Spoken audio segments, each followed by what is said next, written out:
I do think they're harming their cause. I completely disagree with you, Armando. I don't think they do have a just cause. I don't want to just stop oil. I want to keep oil. I want to keep gas and fossil fuels. The reason why we live the lives we do in the West in the 21st century is, thank God, for fossil fuels, which delivered the Industrial Revolution. I would like that Industrial Revolution delivered to everyone around the world, the billions of people who survive on, a couple of dollars a day and are scrabbling around to make a life for themselves and keep their children alive.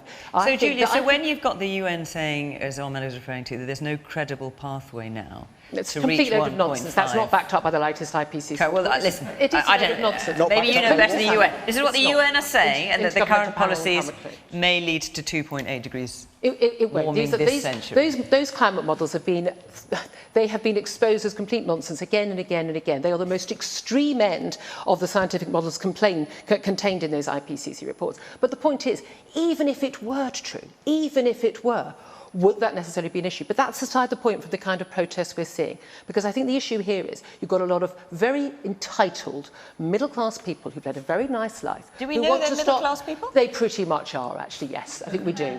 They want to stop other people living good lives. Yeah. If you want have you been checking them out individually, if you want to have limits on people's ability to access fuel, you want to make it more expensive to get a plane abroad, to use a car, to heat your home, you are going to be harming poorer people, and you're going to be harming poorer people in the developing world. In my view, these people are not just, well, I think they're tantruming toddlers who've clearly never been told no by their parents. I think it's time we told them no. I think they are deeply, deeply immoral in what they're doing. It's the developing world that's saying this has got to stop. The world isn't saying it's this. the developing world that's saying we're on fire. They're really not. The world is not on fire, and the world is not going to die, and we're not going to die. This is catastrophizing stuff that is not actually in the scientific sections of the IPCC reports. It's not. And there wasn't a pandemic. No, hang on. Sorry. Of course there was a pandemic.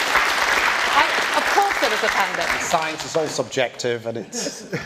No, science should be objective, which is why we shouldn't have politicised statements about science. 99.9% of the science tells us that the climate is facing an utter catastrophe if it hasn't started already. It literally doesn't. You should read some of the scientific reports. They don't back up those political statements.